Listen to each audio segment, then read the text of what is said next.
Bom, portanto, o tema que eu vou tratar hoje tem a ver com uma espécie de comparação entre a extrema-direita que saiu de 1919, 18, 19, e que teve efeitos catastróficos até 1945, mas que se prolongou até 1975, foi o último momento do franquismo. Bom, e eu tenho essa, digamos, essa realidade para comparar com aquilo que é a extrema-direita que surge agora com gente que vai desde a vossa idade até à minha, em plena Europa e no mundo.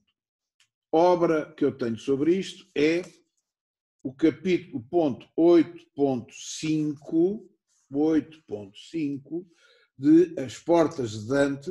Eu estou a mostrar a versão brasileira da editora Revan, da qual eu não ganho um cêntimo, mas há também uma edição portuguesa da qual eu não ganho um cêntimo, que diz versão atualizada, ou segunda edição, ou versão ampliada. Pronto, portanto, da editora MGI. Não ganho um cêntimo, estou à vontade para divulgar. Bom, por conseguinte, começaria por um erro que foi mais ou menos consistente, e é consistente, naquilo que eu vejo como descrição, que é o de, e isto serve tanto para um lado como para o outro, tanto para o primeiro caso como para o segundo, que é imputar à extrema-direita a sua origem em função de pensamentos de autores anteriores. A extrema-direita de 1919, vou chamar-lhe assim para facilidade, decorre do darwinismo social, decorre do Fichte, decorre dos autores racistas. E isto é um erro grave da análise politológica. As pessoas que se dedicam à ciência política não podem fazer este erro. Não devem fazer este erro. Vamos ver, mas isto é mentira? É só muito parcialmente verdade. O extremismo de esquerda e de direita surge sempre, isto é quase determinismo, sempre, em virtude de uma degradação das condições económicas, sociais, de vida. Period. Não é imputável a outra causa que não isto. O que é que eu estou a dizer? Estou a dizer que, geração jovem, de 20 aninhos, millennials e companhia, se vos puserem na mesma situação de fome, de medo, de tumulto, de pânico, que puseram às pessoas que saíram da guerra de 14-18, garanto-vos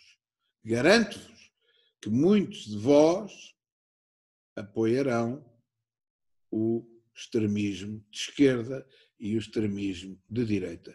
Porque as pessoas com fome fazem coisas impensáveis. As pessoas com medo fazem coisas impensáveis. Pessoas normais.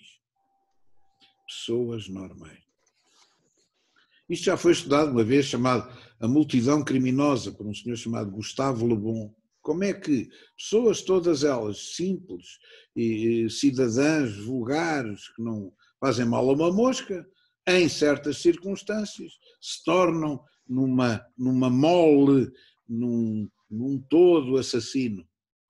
A Multidão Criminosa é o nome que o Gustave Le Bon deu a esse livro.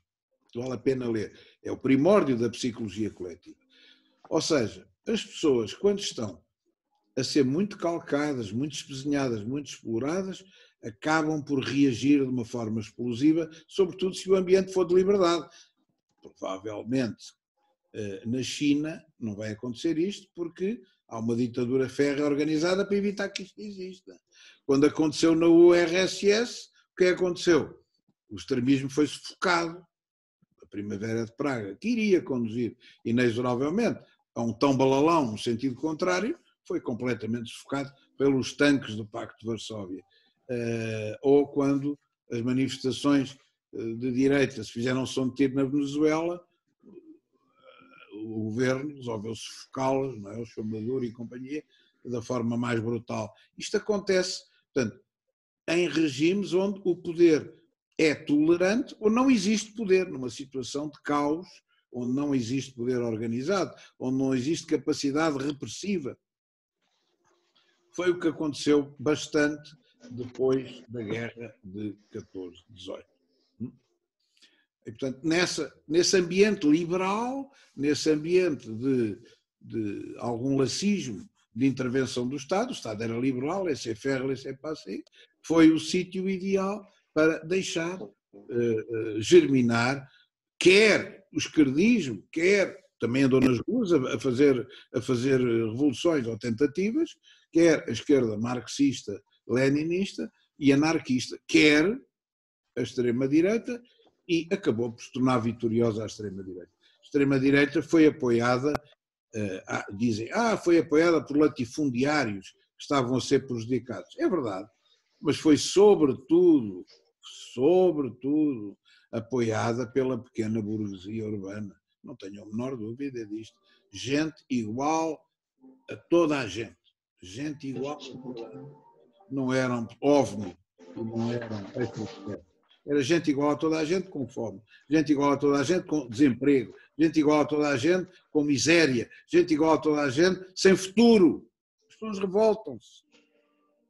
E a vossa geração vai ver isto, e já está a ver isto, se tiver olhos na cara, o que é que alguns insistem em não perceber. Bom, portanto, quer naquela altura, há exatamente 100 anos, há 100 anos, passou um século, de 1919 para cá, passou um século, há 100 anos, e agora está a acontecer o mesmo. E está a acontecer o mesmo em países que era impensável que isto acontecesse, como por exemplo na Alemanha. Dizia-se, quando eu era miúdo, não, os alemães agora têm um complexo sobre o nazismo, e bem, foram eles que apoiaram o nazismo. Foi o povo normal que apoiou o nazismo, o Hitler foi eleito, não venham com tretas, não é? Sem abrigo, sozinho, não é responsável pelos 6 milhões e tal de mortes, não pode ser verdade, é uma história mal contada. E, portanto, é bom que façam alguma autocrítica e que tenham algum sofrimento em cima. E, por conseguinte, achava-se mal, pelos vistos, achava-se mal que não vai haver problema nenhum, porque aquela gente vai ficar agachada durante muito tempo, e nunca mais ressuscita o nazismo. Isto é impensável. Já há deputados eleitos em todos os Länder são os Estados Federados da República, entre parênteses, Federal Alemã, todos, sem exceção, todos têm representação da extrema-direita, todos, sem exceção. De maneira que dizer que isto nunca mais vai acontecer é uma fantasia. E essa ideia, a história nunca mais se repete em termos genéricos, não em termos... Claro, a história nunca mais se repete em termos absolutos. Não. Nem nós. Nós não de um dia para o outro. As células já mudaram. As células do nosso corpo, muitas delas já mudaram de um dia para o outro. Nós também não nos repetimos. Quanto mais a história, ainda quanto mais 100 anos depois. Agora, e há causas iguais que produzem efeitos semelhantes, é quase uma inevitabilidade. Eu pedi aos senhores que têm a música o favor de a tirarem, porque eu estou a gravar isto, francamente, depois a edição disto é muito mais chata. Não querem estar aqui com mudem de sítio. Continua a música. Bom.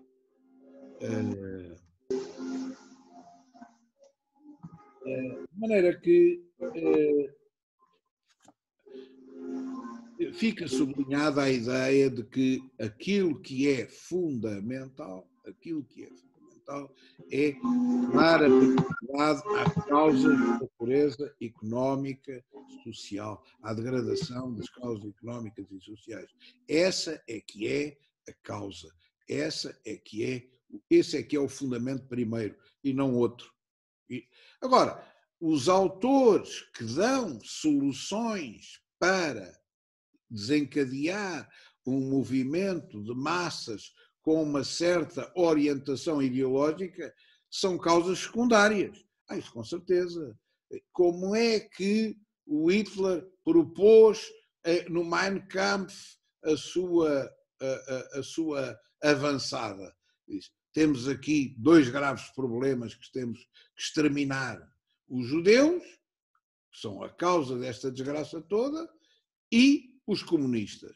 E, portanto, o meu ataque primeiro, o meu combate vai ser exterminar os judeus e exterminar os comunistas. Bom, isto é a criação de um bode expiatório que é, obviamente, a prioridade do manicaísmo. Se eu tiver um pensamento manicaísta, a primeira coisa que tenho que encontrar é um opositor dramático. Aquilo a que se dizia no tempo do Império Romano, Cartago. Eu tenho que arranjar Cartago. Onde é que está Cartago? Ai de nós se não houver uma ameaça visível, externa à solução, para que eu possa propor a todos os hesitantes de uma forma congregadora. Onde é que está a ameaça? A ameaça do Hitler era os judeus, coitados, que, enfim, e repara, aquilo que ele dizia tinha até algum fundamento. Eu não consigo mobilizar um país inteiro com uma aldrabice catastrófica. É verdade que os judeus não se queriam misturar com ninguém e viviam em guetos? É verdade que os judeus tinham uma espécie de princípio que têm ainda hoje de serem um povo eleito superior aos outros? Resulta da Bíblia. É verdade que os eleitos são os judeus são um povo inteligente, não há dúvida nenhuma.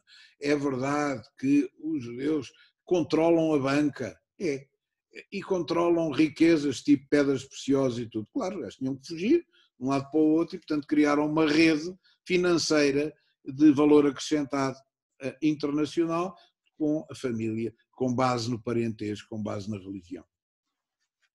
É verdade que o judeu não tem uma fidelidade absoluta à sua pátria, porque a sua pátria é Israel também, ao mesmo tempo.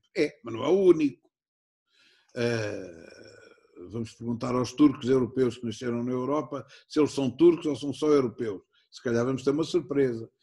Portanto, não são só os judeus. Mas, enfim, há muita coisa que o Hitler dizia que era verdade, não era mentira. Agora, isto foi aproveitado para criar um manicaísmo cada vez mais intenso, que levou até ao extremismo, não é? Até ao extremismo do genocídio em massa, de criancinhas, de velhos, sei lá, tudo. E à escravização daquele povo que antes de morrer trabalhavam até à exaustão. Portanto, isto estava escrito aonde? Desde o Gobineau para cá. Ensaio sobre a desigualdade das raças humanas. Ou no Chamberlain, as raízes do século XIX baseiam-se no gênio teutónico. Ou, sei lá, em tantos outros.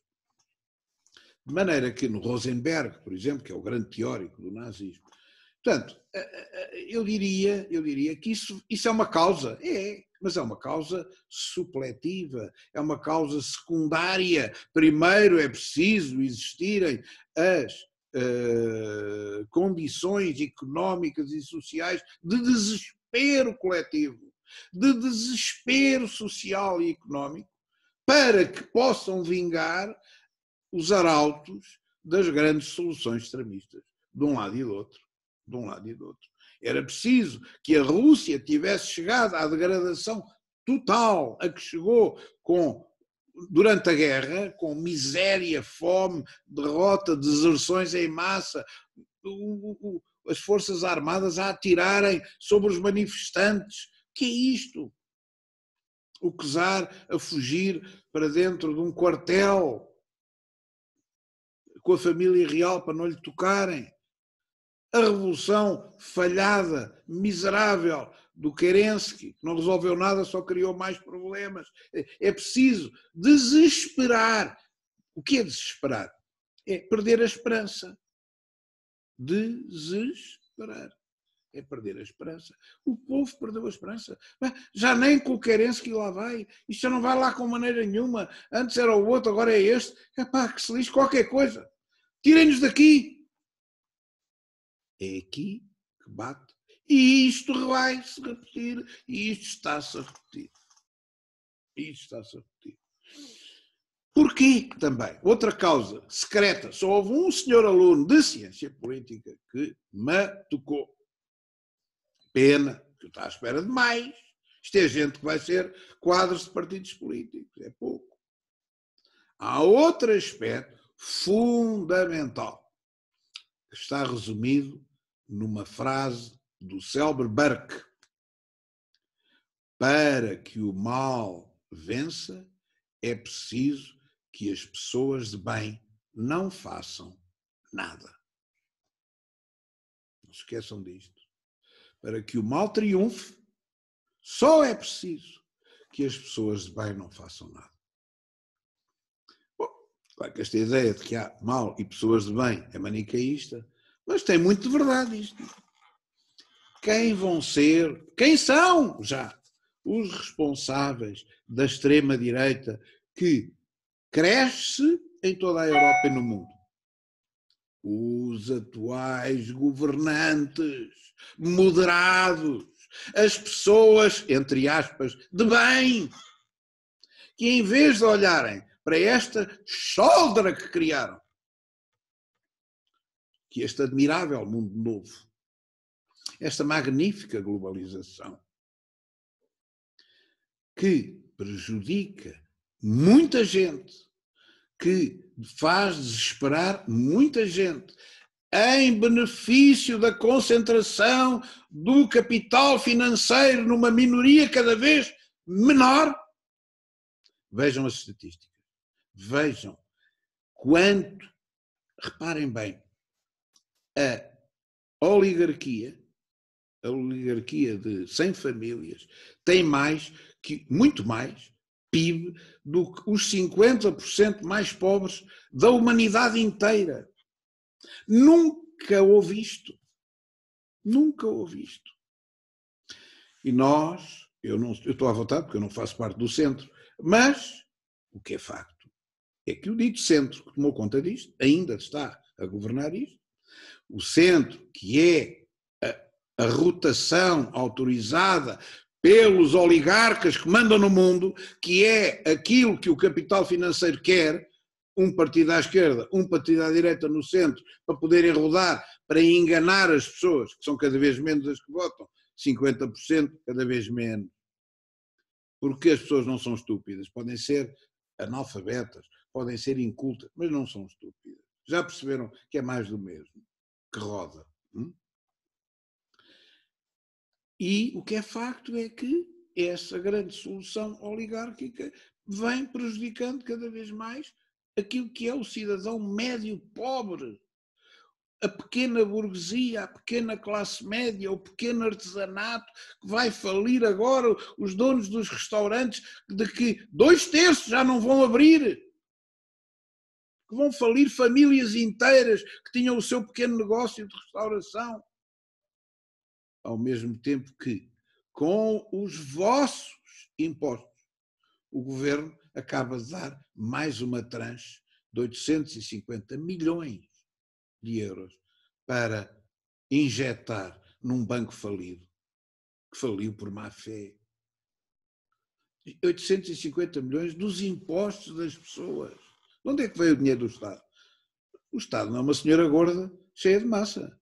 É pura e simplesmente o gestor daquilo que é sugado a todos nós, nos chamados impostos. Isto não é imoral, ninguém se revolta, pelos vistos, não é imoral. Bom, ora, isto, uma política reiterada desta natureza, deu a eleição do Trump, que ainda não é extrema-direita. Aquilo não é nada, ainda não é extrema-direita. É um populismo de direita. Quando for extrema-direita, os senhores sabem, não há democracia mesmo, não há liberdade de expressão, não há pluralismo, vão perceber. Aquilo é só um populismo de direita. Mas é o princípio, é só o princípio. Portanto, a questão central é esta, é que o sistema TINA é a frase que resulta de um comentário da senhora Merkel, que manda nisto, mais ou menos, não é? There is no alternative. TINA. O there is no alternative tem-nos conduzido a este beco sem saída. Quantas pontes, eu já não me lembro, quantas pontes 25, não é 25 de Abril, desculpa, peço desculpa, quantas pontes Vasco da Gama é que nós já demos para salvar a banca corrupta, venenosa, deliberadamente destruída por alguns oligarcas portugueses? 10 pontos, não me lembro já quanto eram. Quantas eram? Já me esqueci. Mas que sejam 10. 10 pontes Vasco da Gama tiradas à fortuna dos portugueses, que podia estar a servir para criar emprego, para criar Serviço Nacional de Saúde, para melhorar a rede escolar, para qualquer coisa. Foram injetados no Banif, no Banco Mau, no Banco Bom. O que é isto? O que é isto? Isto é só o exemplo português. Ora bem, há uma altura em que isto derrama, há uma altura em que isto explode, e portanto não me venham com tretas dizer que os responsáveis, por amor de Deus, não me venham com tretas, dizer que os responsáveis do populismo de direita ou da extrema-direita que já vem aparecendo é da responsabilidade de filósofos e de doutrinadores que criaram o argumento da extrema-direita. Não é por aí que lá vamos. Não é por aí que lá vamos. A culpa não é dos filósofos, a culpa é de quem mantém um sistema em crise, em infecção, em inflamação permanente, sacrificando a maioria das pessoas são remediadas, não são ricas, não são oligarcas, são pessoas normais, simples, que vivem do seu trabalho, são aquilo que deu a crise de 2008, chamado subprime, pessoas que não têm sempre dinheiro para pagar as suas dívidas, e que o sistema induziu no subsídio ao consumo, no subsídio ao investimento, no subsídio, sei lá, que agora estão encalacradas, mais uma vez, e até isto rebentar, porque vai rebentar, é uma questão quase matemática. E a seguir vêm as chamadas soluções miraculosas. Porquê? Porque as pessoas que estão com fome não têm tempo. A vossa geração não tem tempo. Estou-se a carregar num botão, ping, e aquilo tem que estar resolvido na hora, e depois não funciona, carrega-se duas vezes. Epá, isto não funciona. Bom, queremos isto já. O tempo hoje em dia é curto, não dá para nada. Ora bem, portanto, a grande solução tem que ser uma solução, uma panaceia, uma solução milagrosa. Não, tem que ficar aqui tanto tempo internado. Não, isso não dá. Tem que ser, resolva já. E, portanto, as soluções de panaceia são sempre shortcuts, e a extrema-direita e a extrema-esquerda fazem shortcuts. Têm uma poção milagrosa, têm sempre uma banha da cobra para resolver o problema, que é, se nós fizermos isto, a coisa fica resolvida. E ficou. Qual era a solução do Hitler? Nós matarmos os judeus e dermos as casas dos judeus aos alemães e dermos os empregos dos alemães, deixa de haver desemprego e aconteceu assim, de facto, é verdade. Se eu distribuir casas de 6 milhões de pessoas a quem não tem casa, os outros 6 milhões de pessoas que não têm famílias, que não têm casa, passam a ter casa. 1 e 1 são 2, é evidente. Mas com que sacrifício? Com que, estão a ver? É uma panaceia, é um remédio falso. É um falso remédio. Por conseguinte, eu acho que nós estamos, da mesma forma que o anel do Pacífico está a ferver, e no dia ontem rebentaram não sei quantos vulcões, todos ao mesmo tempo, desde o Krakatoa até aquele vulcão do México, que eu não me lembro como é que se chama, são para aí 14 ou 15 a arrebentaram mesmo, porque isto está tudo ligado. Está tudo ligado. Também na economia e na sociedade hoje em dia, com a globalização, está tudo ligado. Já estava na crise de 29, já estava na pandemia chamada gripe espanhola de 1918-19, já estava. E, portanto, havia só uma terra, já na altura, há 100 anos, curiosamente é tudo há 100 anos, e agora há outra vez só uma terra. Mas há só uma terra mais rápida, mais curta, porque há mais aviões, havia mais aviões, agora está tudo paradinho. Bom, de maneira que eu penso que causas, isto é uma regra minha que eu acho que é boa, causas semelhantes na história provocam efeitos semelhantes. Iguais, não há, isto não é química e não é física. Na física é que as mesmas causas produzem os mesmos efeitos. Na química também, na sociologia, na história, não. Causas semelhantes produzem efeitos semelhantes. Iguais, nunca produzem. Bem, e isto leva também, mais uma vez, à comparação. Em certa medida, ao comparar aquilo que era a extrema-direita de 1919, eu vou pôr assim para simplificar, não é 19, enfim, o fascismo nasceu em 19, o Partido dos Trabalhadores da Alemanha nasceu em 19, o nosso Sidónio foi 18, 19 não está muito mal. É parecido. O que é que tem de parecido com o hoje? Bem, tem o parecido em primeiro lugar, um confronto que já havia entre internacionalismo e nacionalismo. Este confronto voltou, de certa forma, refeito, voltou, eu diria, voltou de uma maneira diferente, mas voltou. Se repararmos, a situação anterior a 1919 é de internacionalismo. E é de internacionalismo por causa da guerra. Vejam bem o absurdo.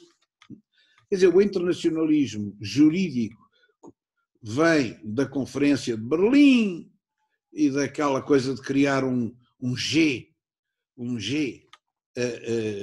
não era G8, mas não interessa, um G, para mandar nos destinos do mundo, para dividir o mundo, para retalhar o mundo, que não deu resultado, a coisa agravou-se, a partilha das colónias ficou mal feita e desembocámos na guerra, por isso e por outras razões, na guerra com um trigger, com um gatilho, que às vezes é uma estupidez, que foi o caso do arquiduque, mas o que é facto é que tem a ver com uma internacionalização da decisão, conferência, uma internacionalização das pulsões imperialistas, com uma internacionalização do fim da guerra, dá cá as colónias alemãs, partimos isto tudo, obrigamos a dividir o Império Otomano e dividimos o resto, obrigamos a dividir o Império Austro-Húngaro e proclama-se a República, destrói-se o Reich alemão e cria-se a República de Weimar e roubam-se dos bocados que vão Alsácia-Lorena, mas não sei o que, não sei o que mais. Portanto, é o internacionalismo que destrói alguns Estados, que estão depois no âmago da guerra, começar pela Alemanha. E depois vem o pós-guerra, que é um senhor americano que ajuda a vencer a guerra, o Sr. Presidente Wilson, que diz assim, eu tenho aqui uns pontos, uma lista de pontos que era bom pôr em marcha para resolver isto, que é através de criar uma espécie de governo mundial. Um governo mundial. Uma sociedade das nações que vai decidir sobre o direito e tal. E não fora o Congresso americano estar numa altura de isolacionismo e dizer ao Sr. Presidente, venha-se embora que a guerra acabou. E não fora a Revolução Bolchevique, que não queria entrar numa organização burguesa e não entrar. Não é? e não for meia dúzia destas circunstâncias, se calhar a Sociedade das Nações tinha sido o primeiro fórum sério de governo mundial. Internacionalismo. Internacionalismo. Portanto, já temos internacionalismo da cobiça imperialista anterior, guerra, que é um internacionalismo, soldados portugueses a combater em França, não é internacionalismo, soldados ingleses a combater na Alemanha ou em França, ou não é internacionalismo, então o que é? É o internacionalismo da guerra, e depois a seguir o internacionalismo da paz, depois o internacionalismo formal da Sociedade das Nações, e contra isto reergue-se o nacionalismo. Estão a ver? O manicaísmo. Os maus são aqueles. Os maus são do internacionalismo. Os maus são os do internacionalismo. O internacionalismo cobiçou colónias, que dividiu colónias a martelo. O internacionalismo que não respeitou o nosso Estado. Estão a massacrá-los, vocês estão a ser vítimas, estão a afundar a vossa armada, estão a destruir tudo. Ergam-se de novo. Itália, reergue-te. Não é? É um novo ressurgimento. Epá, põe-te de pé, reage, marcha sobre Roma, una, grande e livre, dirá o Franco. Ditadura nacional, dirão os militares de 1926 em Portugal. Nacional. Reparem bem. E na alemão, Deutschland, Deutschland, Deutschland, über alles, sobre tudo no mundo. Alemanha, Alemanha, sobre tudo no mundo. Über alles in der Welt. Sobre tudo no mundo. Vão ver? O romantismo outra vez ao de cima. A grande solução está em combatermos o internacionalismo. E isto está de volta. Está de volta na Le Pen, está de volta no Haider, primeiro que apareceu na Áustria, está de volta na Hungria, está de volta, em certa medida, nos Estados Unidos da América. O Trump é, em certa medida, uma... Let's make America great again. O que é que isso significa? Não estava a ser great, estava cada vez menos great. Ou seja, o Sr. Obama, a única coisa que resolveu foi destruir a América. Os outros anteriores são os maus, são os internacionalistas, são os globalistas. Muro com o México. Isolar. Nacionalismo económico. Ou seja, o remédio passa pelo nacionalismo. O remédio passa pelo orgulhosamente sós outra vez. Bom, e desta dialética, em vez de haver algum bom senso dos bons, eu ponho bons entre aspas, não é? Os bons, parte do princípio que o Sr. Macron e a Sra. Merkel são bons, e isto dá-me uma vontade de rir, de me atirar para o chão, mas enfim, não vou atirar, porque o momento é sério. Os bons, em vez de tomarem conta disto e dizer assim, epá, se calhar isto é capaz de ser demais. Nós estamos a esticar a corda à classe média, que já só vota menos de metade, longe demais. Não. Dinheiro para a banca. Dinheiro para a banca, que a banca tem que sobreviver. A banca é central nisto tudo. Dinheiro para o capital financeiro.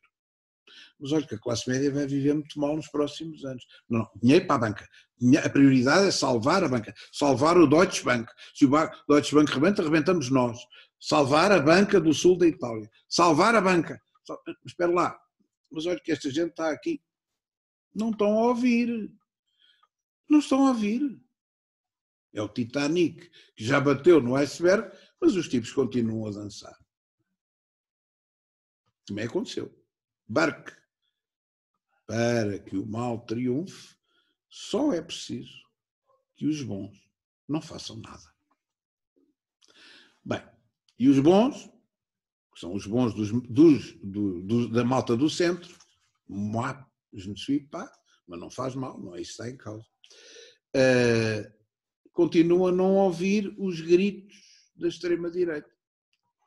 A extrema-esquerda deixou de gritar, estranhamente. Antigamente gritava contra a União Europeia, contra o imperialismo, agora está caladinha.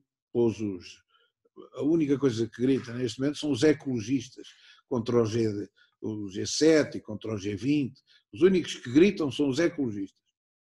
Agora, o resto da esquerda, a esquerda anticapitalista, a esquerda anti-imperialista, está calada como um rato, cá, em Portugal, e lá fora. Calada como um rato. Volta e meia lá sai um brado e tal, uma coisa a dizer não, mas basicamente está calado. Bem, a primeira questão que se põe é esta, é não ouvir os gritos da extrema-direita é uma asneira. Quais são os gritos da extrema-direita? Vamos lá saber. Quais são os gritos da extrema-direita? Também está aqui neste artigo. Será que a questão daquilo que eu chamo de invasão, eu aproximo mais da extrema-direita do que do centro, mas será que aquilo que se chama a invasão muçulmana é um bom argumento ou é um mau? É uma invenção da extrema-direita ou é uma realidade? E eu tenho pena que não se faça uma pequena avaliação estatística, não é política, não é moral, sobre violações de cidadãos suecos, caucasianos, originários, feitos por imigrantes muçulmanos nos últimos 10 anos. Tenho pena que não se faça esta estatística. Bem, cá é impossível fazer estatística. Sabem porquê? Porque é proibido dar-vos uma estatística sobre a quantidade de crimes violentos perpetrados em Portugal por pessoas de outras origens que não originariamente nacionais. É proibido. Não se pode dizer quantos muçulmanos é que praticaram, quantos ciganos é que praticaram, quantos não. Isto não se pode dizer, é proibido. Mas se não fosse, ou melhor, se os senhores tiverem alguém na família que seja polícia, se os senhores tiverem alguém na família que seja da polícia judiciária, da polícia, perguntem-lhes. E vão ter estatísticas abomináveis. E o que é que os senhores acham? Que as pessoas são estúpidas? Que não falam? Que ninguém diz nada? Que é só cá? Não é em Espanha? Não acontece em França? Não é? E acham que as pessoas não percebem que há uma repressão por causa desta porcaria do Covid-19 na ida à praia da classe média e que não é concomitante com aquilo que foi a facilidade concedida aos muçulmanos durante o Ramadão. Porquê? São estes pequenos fenómenos que vão avolumando o campo fértil da atuação daquilo que é a extrema-direita. E quando a Alemanha já tem, não sei agora em quanto vai, mas vou dizer que são entre 5 e 6 milhões de turcos, só turcos, para falar do resto. Nós temos 10 milhões de habitantes, não é? Em Portugal, para terem uma ideia. 6 milhões de turcos é capaz de ser muito. Só turcos, que, como se viu, são favoráveis ao atual governo da Turquia, que não é propriamente liberal. De maneira que é preocupante. Eu que sou nacionalista, acho preocupante. Não vou fazer nada, vou olhar para isto como um telespectador. Mas acho que isto rebenta sozinho, nem preciso fazer nada, eu não preciso fazer mais nada. Não é? Acho que vai rebentar, que é inaceitável, que é... Por enquanto não rebenta, porque aquilo que é a extrema-direita é uma franja urbana relativamente pequena, Mas quando a autoridade central do Estado, se a autoridade central do Estado cair por qualquer razão, pode ser uma crise económica, pode ser outra guerra, pode ser tudo ao mesmo tempo, pode ser uma crise geológica, não estamos fora disso, uma crise geológica grave. Bom, então, nesse caso, teremos de certeza absoluta o caos, e a seguir ao caos, e isso posso-vos eu garantir como uma regra absoluta, a seguir ao caos vem uma ditadura, ponto. A seguir ao caos vem uma ditadura, ponto. Vem um totalitarismo, ponto. E eu, se calhar, espero que isso não aconteça, porque eu sou suficientemente rebelde para não gostar de totalitarismos, mas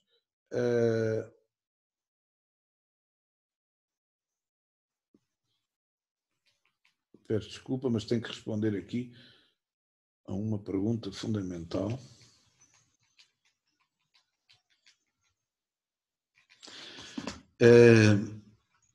Eu sou suficientemente anarquista, pronto, se quiserem, para não gostar de patrões, não gostar de vozes únicas, não gostar do fim do contraditório, de não gostar da liberdade de discordar, não gostar de... para ficar quieto, para ficar sentado a achar que isto tudo chega muito bem. Agora, não há dúvida nenhuma que a solução, a situação do caos vai gerar inexoravelmente outra onda, outro totalitarismo. E espero, era isso que eu ia dizer, espero que a geração nova que me ouve não fomente, não vá ser agente, não vá ser agente da própria... Meu Deus, que chatice.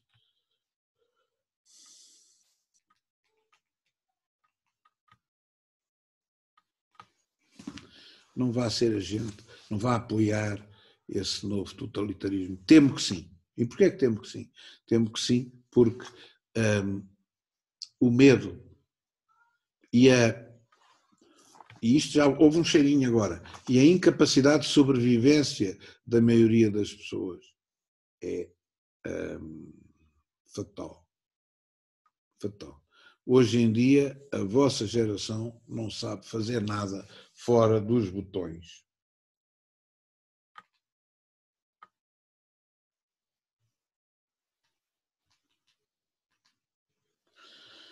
Ai, meu Deus, agora é que me mandam isto.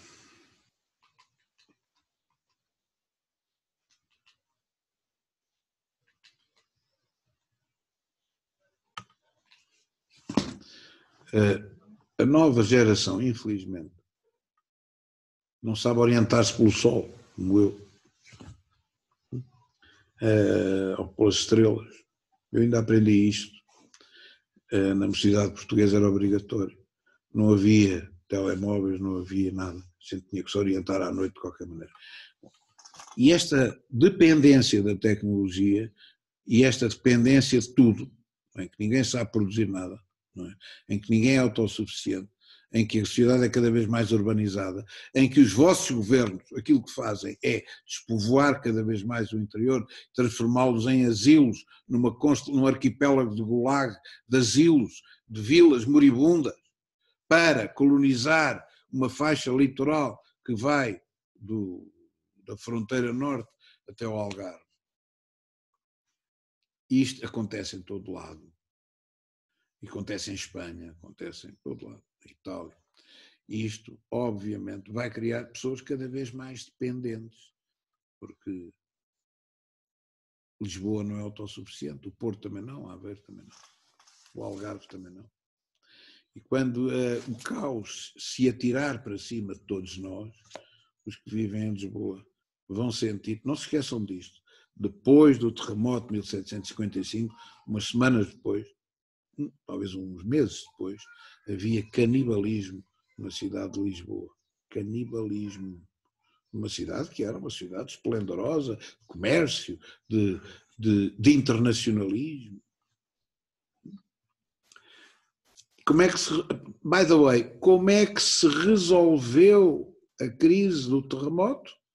Com um despotismo iluminado do senhor Sebastião José de Carvalho e Melo, Marquês de Pombal, que tem uma estátua na Rotunda.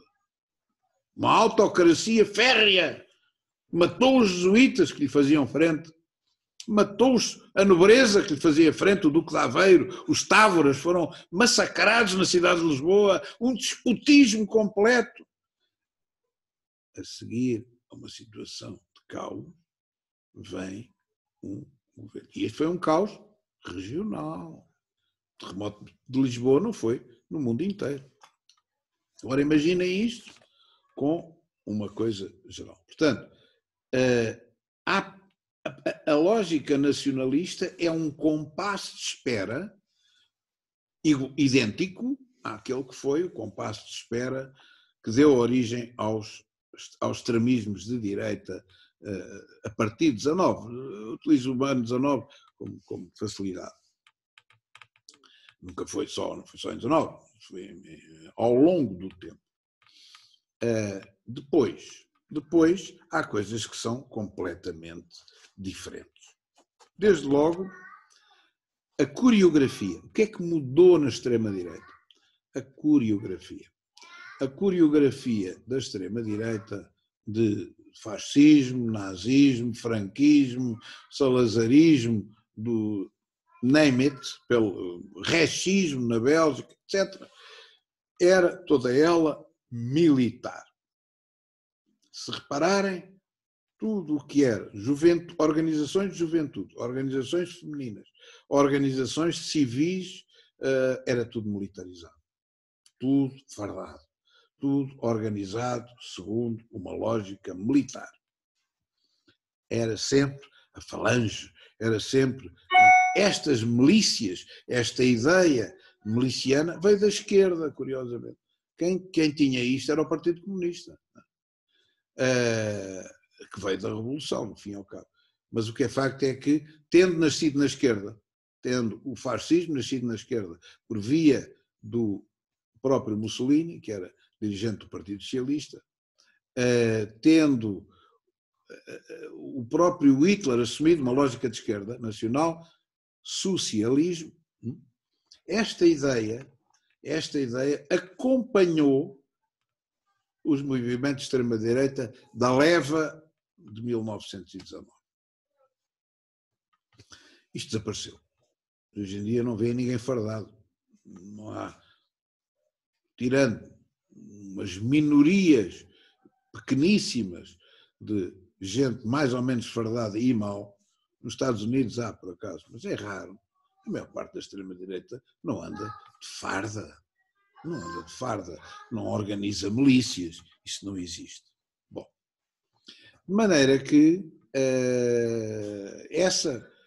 pelo contrário, o senhor vê um líder da extrema-direita completamente sinistro, não vou dar nomes, e é uma pessoa, é chamado beautiful people, são pessoas bem arranjadinhas, de gravata, igual a qualquer burguês, igual a qualquer... Não se distingue. Andam vestidos como as outras pessoas. Até fazem questão disso. Penteiam-se da mesma maneira, não têm mimetismos estranhos. Estão dissolvidos na égalité. Na égalité chique, mas na égalité. São pessoas normais. É uma coisa que não existe. Portanto, a coreografia mudou, apesar de tudo, substancialmente. Dir-me-ão, bom, é por causa da... É preambular? Não, porque os outros preambularmente já estavam mudados. Não é? Os outros, quando assaltam o poder, em Portugal havia o nacional-sindicalismo, os camisas azuis, que eram fardados, que deu início, digamos, ao movimento, não é? Que é dos antepassados do salazarismo, que depois ele destruiu, como o Hitler destruiu a SA, que andavam fardados. Portanto, a farda é anterior, a marcha sobre Roma já é tudo fardado, não foi depois. É anterior. A coreografia mudou. Tem a ver com a moda, tem a ver com a própria lógica, enfim, dos costumes, uma adaptação àquilo que a sociedade quer consumir, que imagem é que quer consumir, qual é a sua abertura para uma liderança de extrema-direita. Tudo bem, mas não pode vir com um bigodinho ridículo, nem com boné, nem com uma farda. Não, isso é ridículo. Não tem que ser uma pessoa igual a nós, com uma gravata ou sem gravata, mas pelo menos com postinho, arranjadinho. Não pode distinguir-se, no fundo, dos outros. Porque é que... Já viram isto? Porque é que os políticos andam todos vestidos da mesma maneira? Nunca perguntaram isto. Porque é que andam todos de camisa branca? Vão para o governo, passam a andar de camisa branca. Porquê? É uma norma, uma regra. Se forem do PSD, ou do CDS, ou do PS, têm que andar todos de camisa branca. Porquê? Porquê de camisa branca? Está estudado. É porque o mercado quer aquilo. Reparem. O TPC. Vamos olhar para como andam vestidos os políticos do mundo inteiro. Andam todos da mesma maneira. Normalmente uma gravata lisa, uma só cor, camisa branca, obrigatório, fatinho azul ou cinzento escuro. Reparem. Dress code. Porquê? Está estudado. Mas vão à procura, que isso é uma matéria interessante. Bom, farda nem pensar. Não cabe na cabeça de ninguém. Depois aquilo que é a lógica da vitimização barra o outro mau, tem aqui um campo fértil, que é, obviamente, o invasor, que os senhores chamam de refugiado.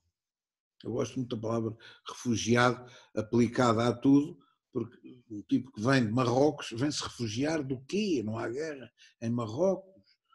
Pronto, há um Estado autocrático e tal, mas está bem, vive-se bem, há turismo, os portugueses vão lá e não se queixam propriamente do Estado autocrático. Não é uma coisa que é uma tirania sinistra. Refugiados de Marrocos, temos que ter calma, não é? Temos que ter alguma calma. Eu percebo. Quando não nos interessa, a gente dá um nome, é como os retornados de Angola. Lembram-se disso? Não lembro. Foi do meu tempo, a seguir ao 25 de Abril, depois da chamada gloriosa descolonização exemplar, vieram uma data de famílias, provavelmente algumas das vossas, com um saquinho na mão e tinham perdido tudo o que tinham lá ficado, que eram chamados os retornados. Não estou a perceber, mas retornado como? Se eu nasci em Angola, se o meu pai nasceu em Angola, se a minha mãe nasceu em Angola, como é que eu sou retornado? Isto não interessa. Não vamos chamar o que refugiados, que parece mal. Retornado de Angola. E assim ficou. O retornado é um indivíduo que nunca cá esteve.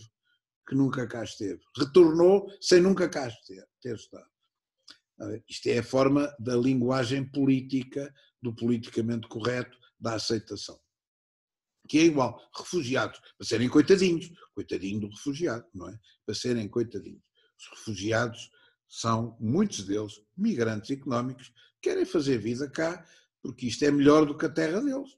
Ponto. Não é mais nada. Porque, graças à liberté, graças à égalité, graças ao laicismo do Estado, que fez a Europa, graças ao capitalismo, que eles não quiseram em bloco, não quiseram o capitalismo, não quiseram a liberté e égalité, não quiseram o constitucionalismo, não quiseram a sociedade laica, não é? Na caca de países que têm, não é? Fogem para cá porque o resultado nos países deles é mau. Isto ninguém diz, que horror, como é que o senhor consegue dizer isto na televisão? É lá saber. É verdade, ainda por cima. Portanto, está aqui um campo fértil para a extrema-direita? Claro que está. É uma fantasia? É claro que não é. São factos mensuráveis. Quantos são? Quantos crimes praticam? Quantos vivem à custa do erário público na subsídio à dependência? Mas é os direitos humanos. Quantos? É isso que eu estou a perguntar. Quanto? Isto não vale a pena. Em termos de ideologias, a escolha de um partido é tão discutível como a escolha de um clube de futebol. Não vale a pena. é extralógica. Eu digo isso dos meus livros, dos meus manuais de ciência política. As ideologias são extralógicas, porque senão só havia burros e não burros. Burros e não burros. Burros e não burros. E não há mais. Há burros e não burros, e assim. E líderes, peço desculpa, tenho que atender isto. Ô Joana, eu estou a dar uma aula pelo Zoom, o que é que tu queres? Tem que andar aí. O meu manual de ciência política tem que estar, ou está em cima dos sofás, ou está em cima da mesa, procura, por aí, é aquele livro cinzento. Se não conseguires encontrar, vai-te embora, pronto, que se lixe. Meu Deus.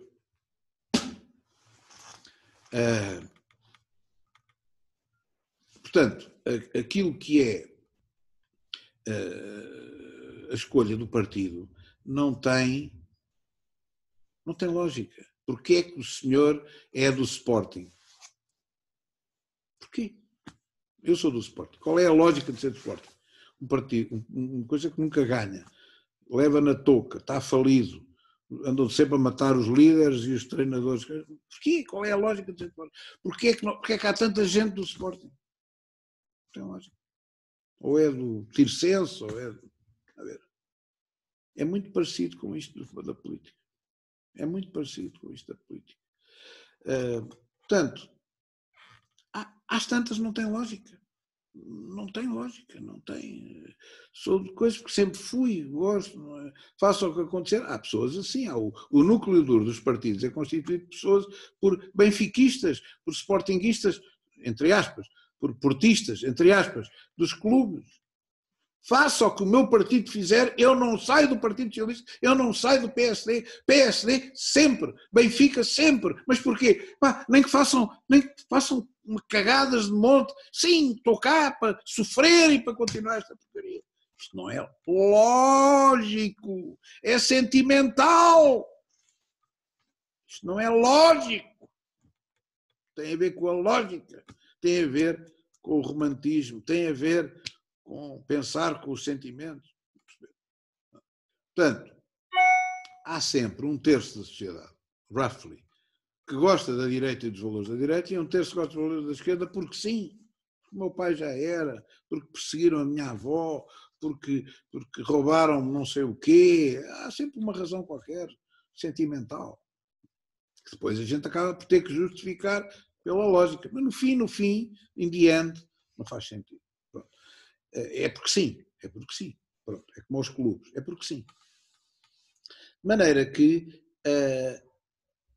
o mal do não pluralismo, o mal de um certo totalitarismo partidário, é achar que as outras pessoas têm que pensar como nós e têm que ter as mesmas prioridades. Quando a ideologia, por definição minha, é o sacrifício de prioridades a outras prioridades.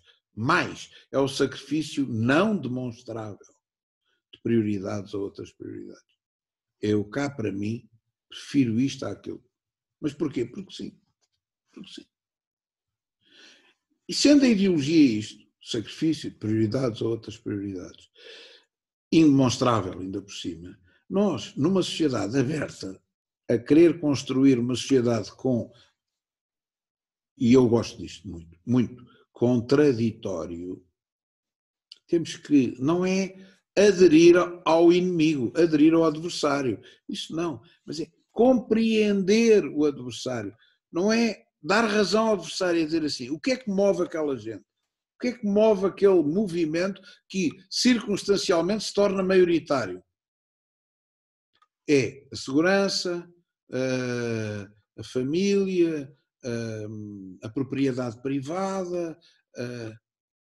Mas eu não concordo nada com isto. Esqueça isso. Esqueçam isso. O que move é isto. E o outro lado? O outro lado é a igualdade, a solidariedade, a justiça. Mas eu não gosto nada dessa coisa de igualdade. Eu, por exemplo, não gosto nada. Nada. Eu acho que a igualdade é contra a universidade. A universidade tem uma parte académica em que os bons têm que sobressair. Como não há igualdade no futebol. Acham que o Ronaldo é igual, recebe o mesmo que os outros. Não é. E os senhores não se importam que não seja. Que é o mais giro disto tudo. O gajo ganha 10 vezes mais do que outros gajos que estão a trabalhar. Mas merece. Mas merece porquê? Esforça-se mais? Não, mas tem mais jeito. Não há égalité. A trabalho igual, não há salário igual. Não há. Pois não. Chama-se isto a excelência, que é o que nós procuramos na academia. Não tanto na universidade, na parte de ensino, mas também se procura. A excelência é isso que se procura.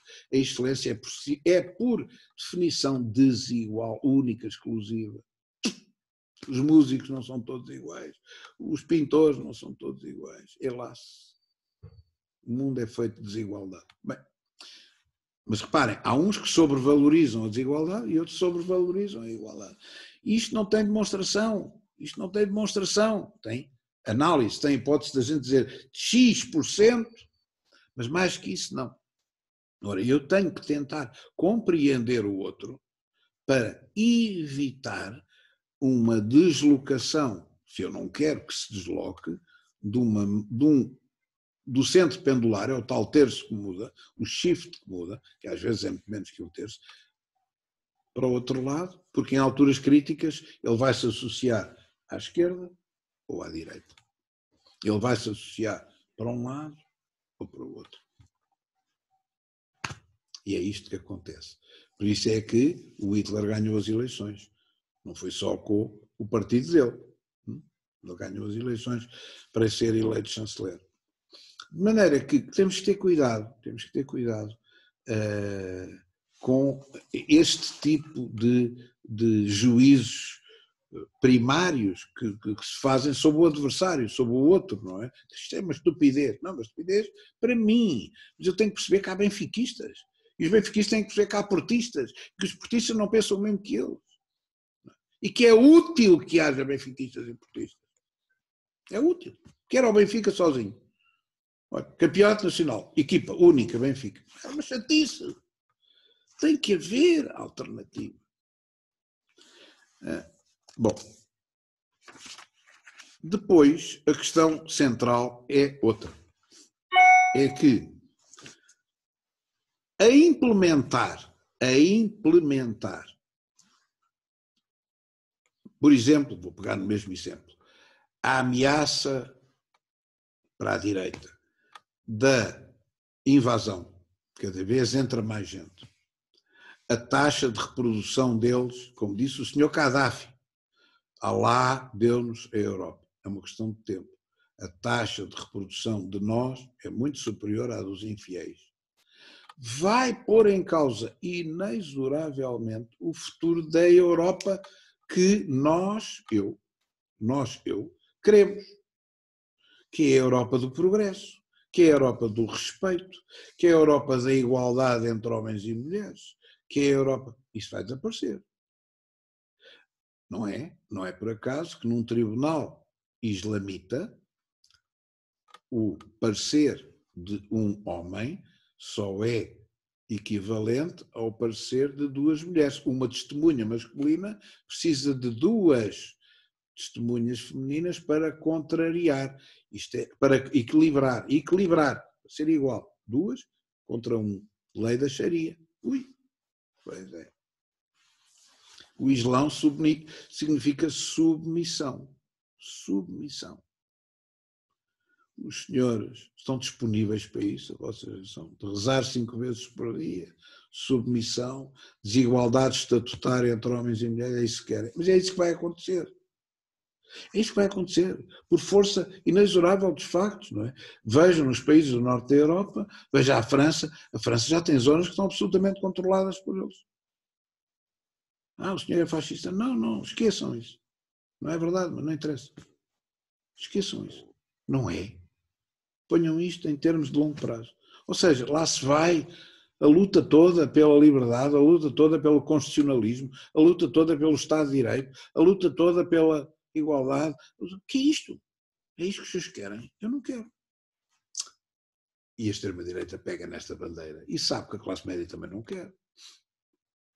Não, a classe média... Não, a classe média não quer, porque no dia em que a violação for a sobrinha, Aí começa a afiar de outra maneira, a gente muda logo de opinião, para lá. Estes gajos deviam ser mortos, pronto, é o princípio do castigo. Portanto, meus senhores, aquilo que é, neste momento, a justificação da extrema-direita assenta muito, eu diria especializadamente, em dois problemas. A crise económica diferencial que a globalização tem provocado em termos de classes sociais. Isso elegeu, só a manada elegeu o Trump. Só a manada elegeu o Trump. Os rednecks, os tipos que estão no meio dos Estados Unidos, não é Nova Iorque. Capitalismo. Nova Iorque é a cidade da bolsa, do grande capital. Vota em quem? Na esquerda. Vota no PS lá do sítio, vota no Obama, ou na senhora, não é? De maneira que essa gente não conta em absoluto, pois há o resto dos Estados Unidos. Há aquelas milhares e milhares de cidades médias, pequeninas, onde desapareceu a indústria, desapareceu o emprego, desapareceu a... Não é? E de repente essa gente sente-se abandonada e dizem, isto é pela globalização, agora é tudo chinês, a nossa empresa foi para o México, que é mais barato, a nossa empresa, que o Trump agora está a contrariar. E esses gajos estão a favor de quem? Mais Obama? Mais socialismo? Mais abertura? Mais internacionalização? É isso que querem? Ou de um gajo que lhes diga, não, eu vou pôr uma muralha, não vou deixar entrar mão de obra barata do México e vou dar mais emprego aos que ficaram sem emprego, vou restaurar aqui as indústrias, vou restaurar aqui as empresas, nem que seja com impostos e com um sistema mercantilista, que é o que ele está a fazer. Acham que não é por aqui que vai. É. E o homem, se não fosse esta gestão trágica do Covid, e vamos ver o que é que vai acontecer a seguir. O gajo era reeleito na boa. Vamos ver. Não pensem só como benfiquistas, ou como portistas, ou como sportinguistas. Pensem nos outros. Há sempre os outros. Primeira razão de ser, crise económica obscena que consegue favorecer o capital financeiro, a grande banca, a grande finança, as empresas do complexo militar industrial. E quando a classe média é empobrecida ao mesmo tempo, e quando se destrói a classe média urbana ao mesmo tempo, está-se a criar o cadinho perfeito para a tempestade. Segunda, a invasão. Porque uma coisa é lutar contra uma filosofia, contra um sistema económico abstrato, contra o capitalismo. O que é o capitalismo? Sei lá o que é o capitalismo.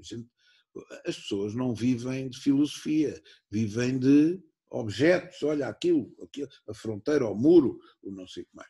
E, portanto, é preciso alguém que sirva de fixação de oposição, que seja uma entidade palpável e, obviamente, que a esmagadora imigração é ótima para servir de bode expiatório, que também é, mas não é todo, como é evidente, há gente boa e gente má, há montes de gente que imigra que é extraordinária e que trabalha e que se quer integrar e que quer não sei o quê, mas não interessa. O fenómeno as a whole é porque tem epifenómenos de violência extrema, de não sei o quê, de no-go zones, vejam o que é as no-go zones do Reino Unido, da Suécia, em França, zonas onde a Sharia já está imposta e onde não entra o Estado de Direito ocidental. Que é um ótimo exemplo, basta levar lá as pessoas e dizer daqui para lá a gente já não manda no nosso país. Isto não vai arrebentar? Claro que vai. Vai. Porquê? Porque os bons, eu vou pôr os bons entre aspas, que é a senhora Thatcher e o Macron e esses patetas todos que governam isto, não querem ver o óbvio. Não querem ver que a continuarem com mais do mesmo, o sistema implode. São eles os causadores do novo extremismo que vai aparecer. Se houver uma crise grave, os senhores vão assistir a um totalitarismo A seguir ao caos veio o totalitarismo salvador. O totalitarismo vem sempre salvar. Qual totalitarismo é que não veio salvar?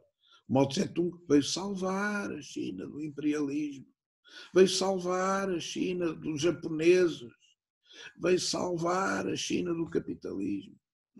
Expulsou o Kuomintang para a ilha. Salvar. Qualquer totalitarismo vem salvar. E a malta embarca. Porquê? Porque as pessoas com fome, desesperadas, acabam sempre por se agarrar a qualquer solução, sem ver que vai ser mais uma vez uma fraude, vai ser mais uma vez à custa de sangue, suores e lágrimas.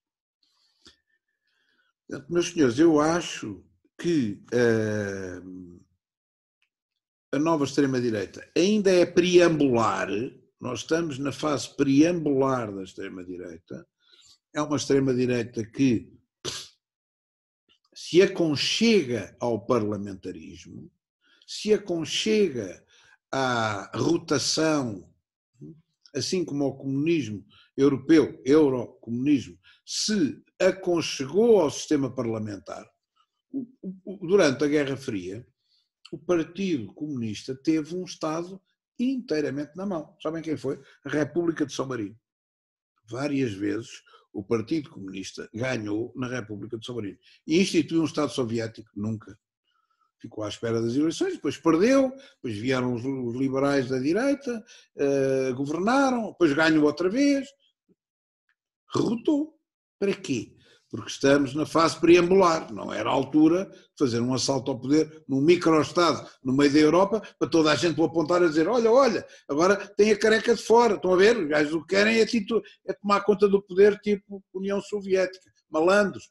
Nunca mais. Não. E, portanto, acomodaram-se ao sistema parlamentar, assim como cá o Partido Comunista Português, que é herdeiro do Dr. Álvaro Cunhal, é herdeiro da Revolução de Abril, se acomodou ao parlamentarismo e bem no sentido e eficientemente. Porquê? Porque o futuro do Partido Comunista em termos de projeto é uma sociedade burguesa de rotação do poder e de entregar o poder aos agentes do imperialismo económico e financeiro. Não, mas porque neste momento histórico o compromisso possível é este.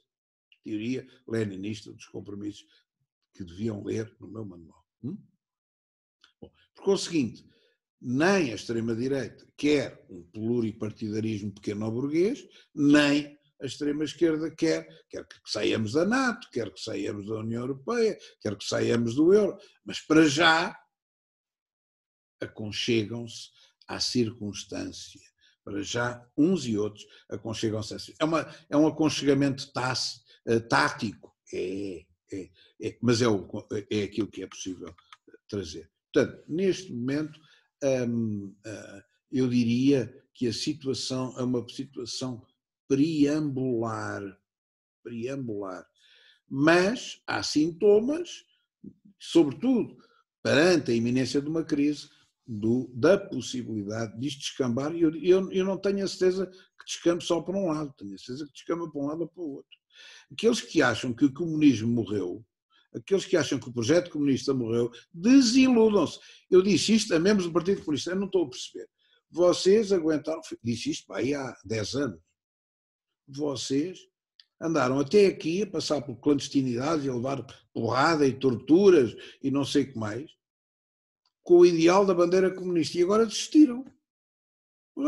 Foi quando colapsaram os partidos comunistas. Agora estamos nas crises finais do capitalismo previstas por Marx, em que vocês vão reaparecer.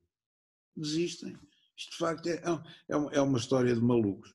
Os próprios comunistas já não acreditavam nisto, mas vão passar a acreditar. Os senhores também vão ver, assim como estão a ver a emergência da extrema-direita, vão ver a emergência do comunismo no mundo. Parece mentira, não parece? Vão ver. Não morreu. Aliás, é difícil matar ideias. As ideias estão lá sempre, é como o vírus. Pois é uma questão de haver oportunidade. Está frio e a ideia cresce. Está frio e a bactéria aparece. Está calor, desaparece. Está frio.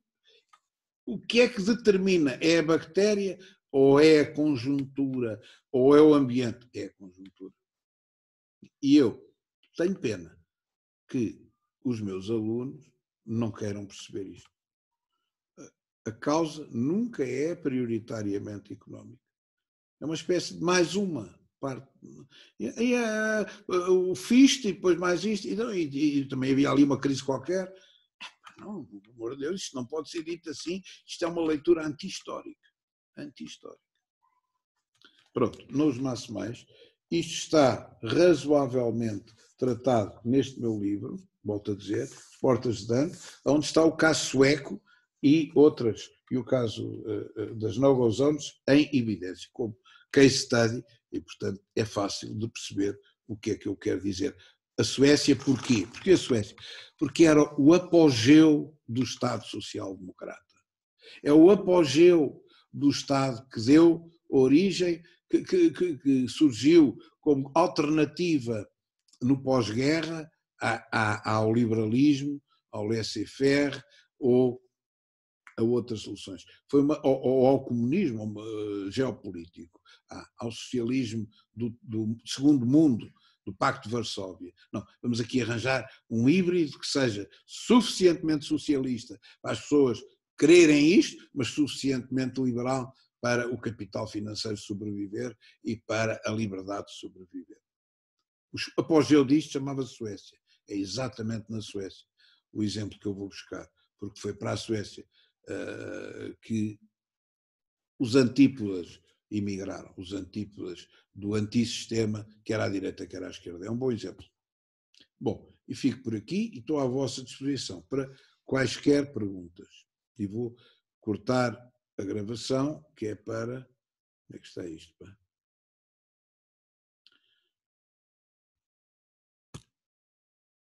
Não. Bom, estão-me a ouvir ou não? Não. Estão-me a ouvir? Estão. Bom, portanto, estou à vossa disposição. Se não perceberam, digam, que eu tenho muito gosto de explicar o que quiserem. Se perceberam ou estão a dormir, vamos embora.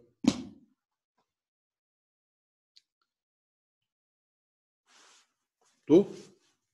Está tudo a dormir, não? Eu não tenho questões, professor. Ótimo. Ninguém tem, vamos embora. Não é? Quantos é que ainda estamos? 8 só.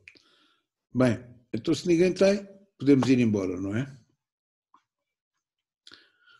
Pronto, então, até para a semana. Se tiverem algum outro tema, digam-me, que eu queira que eu trate, e pronto. Ok, muito obrigado, professor. Nada. Até à próxima semana. Muito obrigado. Obrigado. Obrigada, professor. Boa semana. Eu.